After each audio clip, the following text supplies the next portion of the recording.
Hi, my name is Randy Agert, and this is a brief introduction to pragmatics. Semantics and anaphora, the case for dynamic semantics.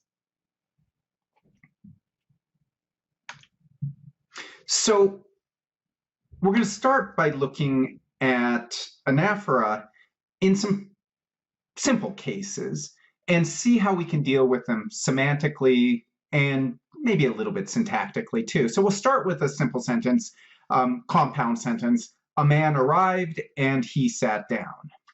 So here we assume that a man and he are co-referential. And to do that, just notation-wise, we indicate it with this subscripted I, meaning that they are co-indexed so that we know that they are co-referential. So if we were to give the syntax for this sentence, it would look something like this.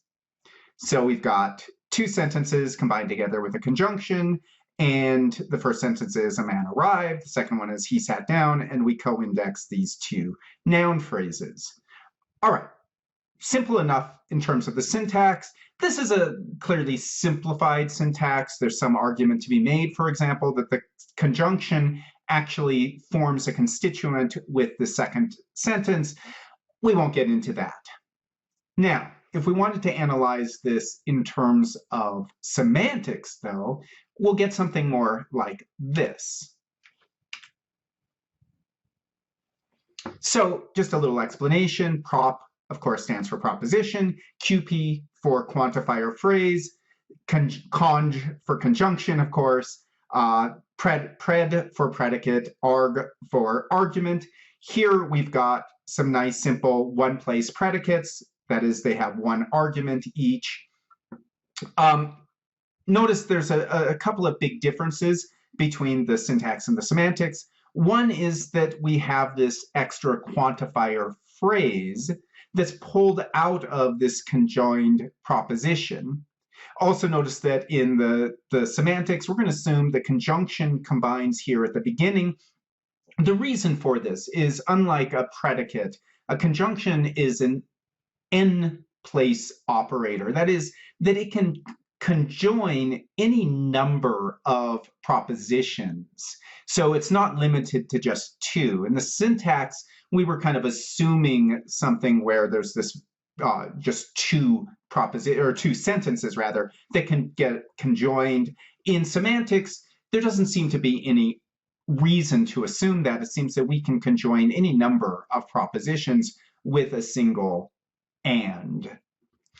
Over here at the quantifier phrase, what we're assuming is that when we have a man, what it's doing is introducing an existential quantifier, that backwards e, which introduces a variable x, and we're going to constrain it.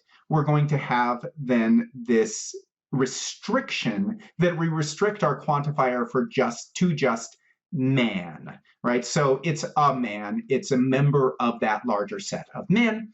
And then we come down here and we see that x showing up again twice. Both of these x's are bound by the variable over here that introduced the x. And the idea then is that any quantifier phrase that binds a variable has to in some way be hierarchically ordered higher on our semantic tree. And so what we see then is that this is sort of a sister of this proposition here. It goes through what's called C command. So it goes up to this higher proposition, branches up, and then we go down. And in that way, it is, in a sense, the uncle or aunt, I should say. For some reason, we always go with females in this family tree analogy. So we go up and we say that this is an aunt of sorts, maybe a great aunt to these x's down here. And in that sense, it is hierarchically higher. Okay, so that's the idea. And in this case, makes sense that we can say that this he is, in a sense, controlled, that is bound by our quantifier phrase.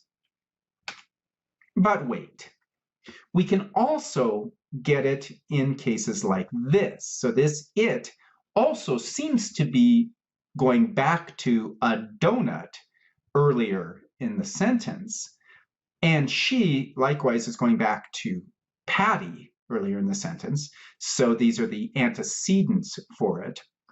But when we do our semantic structure for these, we see that they're two separate propositions. We've got our first proposition where we introduce the donut with an existential, just as we did in the previous one.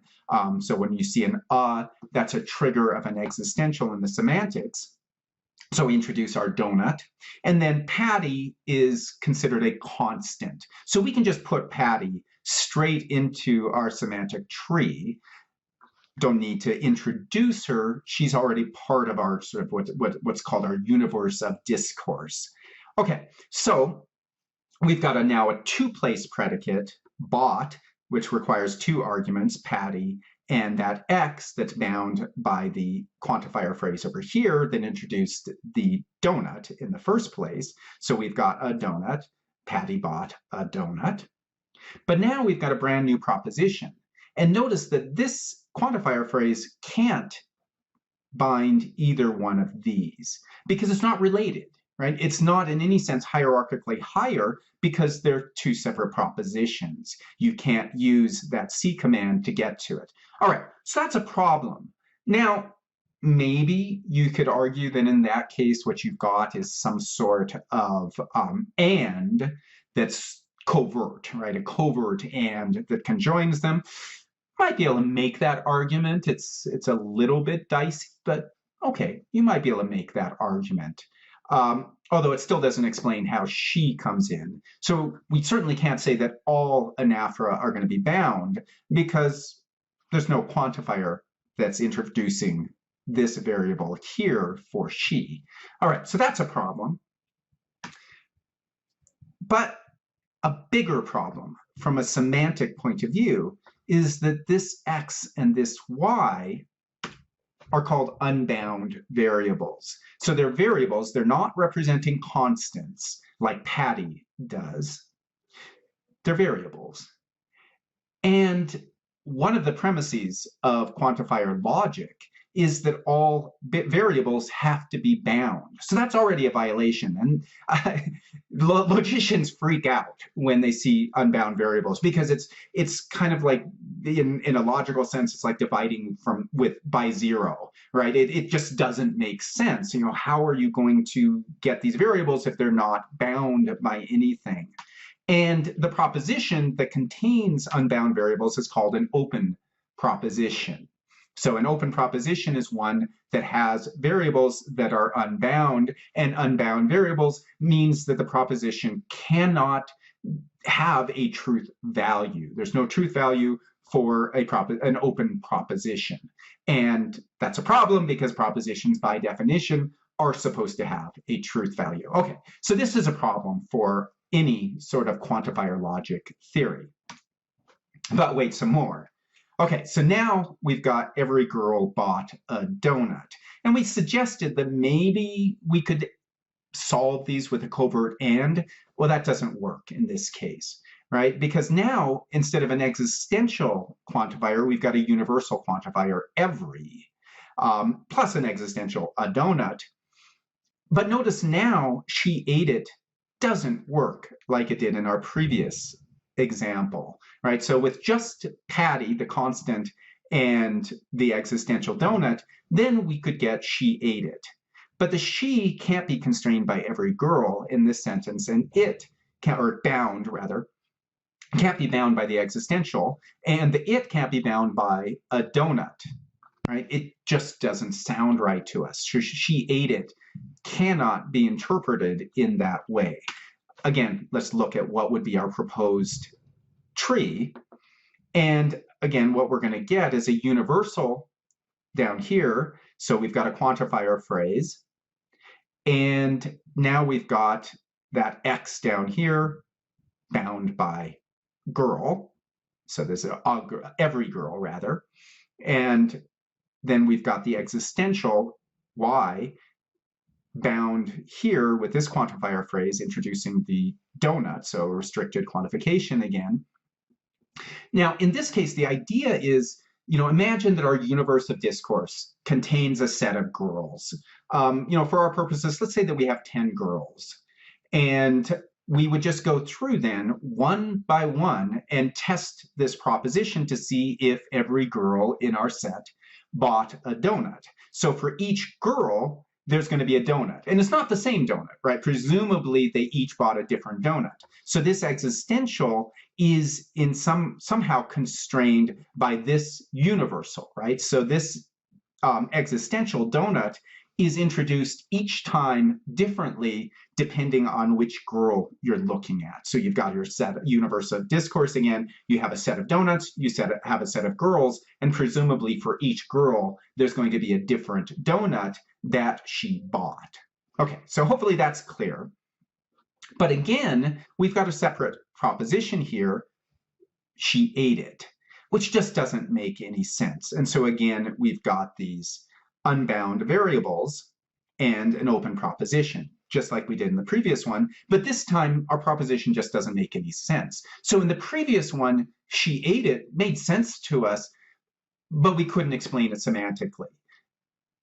Now we can explain it semantically, but it also just doesn't make sense.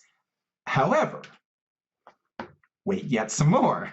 We can say they ate them, right? Where they somehow gets at that whole set of girls, not each girl individually, not every girl, but all of the girls in our universe of discourse, right? That set of girls, and them doesn't refer to a single donut linked to each girl, but rather to the, let's say, 10 donuts that the 10 girls ate. All right, now we haven't introduced any set, though, of those donuts. And so clearly you can't get any sort of binding where that a donut introduces this set of donuts, nor can we get any sort of binding semantically where they is the set of girls. But that seems to be what's going on. In essence, we're going to have that same exact structure, except for now our x and y mean different things. And in some ways, sometimes the x would be capitalized and the y would be capitalized to indicate that it's a plurality of girls and a plurality of donuts rather than a single individual girl, individual donut. I'm kind of fudging things there a little bit and not worrying about representing individuals versus sets. Okay, so again, we're running into problems with our semantics. We're not able to represent anaphora very well. All right, now here's the hold the fort sentence. This sort of sentence is referred to as a donkey anaphora. The reason for that is because the original example sentences that were created to illustrate this phenomenon involve donkeys and farmers beating donkeys. That's not PC anymore. We don't like to have example sentences that involve people abusing other people or other animals. And so I tried to come up with a better example that wasn't as abusive. So the example I came up with is every linguist who has been confused by a sentence has tried to analyze it. So we've got every linguist, again, introduces a universal quantifier. And then we've got this relative clause, right? So a relative clause gives you more information about this linguist, right? So it's not just a linguist, but it's a linguist who has been confused by a sentence. In other words, it's a linguist and that linguist has been confused by a sentence. So it's not any linguist, only linguists who have been confused by some particular sentence. And again, I think you can see that it's not the case that every linguist is going to be confused by the same sentence. It's just that each linguist is going to have a sentence that they're confused by. And so again, we're going to have this defined in terms of the individuals, that X that we're going to introduce for a linguist. But here's the dicey thing in it, is again, we've got this it. But unlike in that previous example where we said Patty bought a donut, she ate it, that it, I think, intuitively doesn't feel like it's bound in the same way that this one does. where this it very much is defined by this existential down here. It is this sentence, right? But it's not a particular sentence. It's whatever sentence it is that we're looking at when we're looking at each linguist. So again, assume that there are 10 linguists in the world. We're going to look for each linguist. We're going to define a sentence. We're going to say that that linguist has been confused by that sentence. And moreover, that linguist who is confused by that particular sentence has tried to analyze that particular sentence, right? So this it is very much antecedent on this here, a sentence, which the linguist has tried to, which confused that linguist. All right, I know that's kind of complicated, but that's the idea. I'm going to look at a different sentence, though, kind of keeping in line with girls buying donuts, and look at every girl who bought a donut ate it. Single sentence, so it should be represented by a single proposition.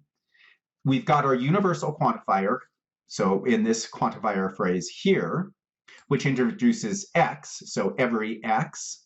But now it's not just every x who is a girl, right? So we're not just restricting it to girls, we're restricting it to girls who bought a donut. And we'll do that using a conjunction. So she's a girl and, there's our and, there is a donut that she bought, right? So bought x, y.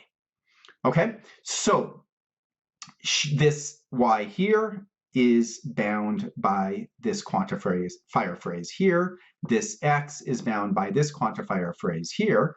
All of that's fine. We're saying that we're restricting it to just those girls who bought donuts. So assume that our universe of discourse again has 10 girls, 8 of them bought donuts. So now this, we're only looking at those girls who bought donuts, those 8 girls who bought donuts. And what we're saying of them is that those 8 girls each ate the donut that she bought.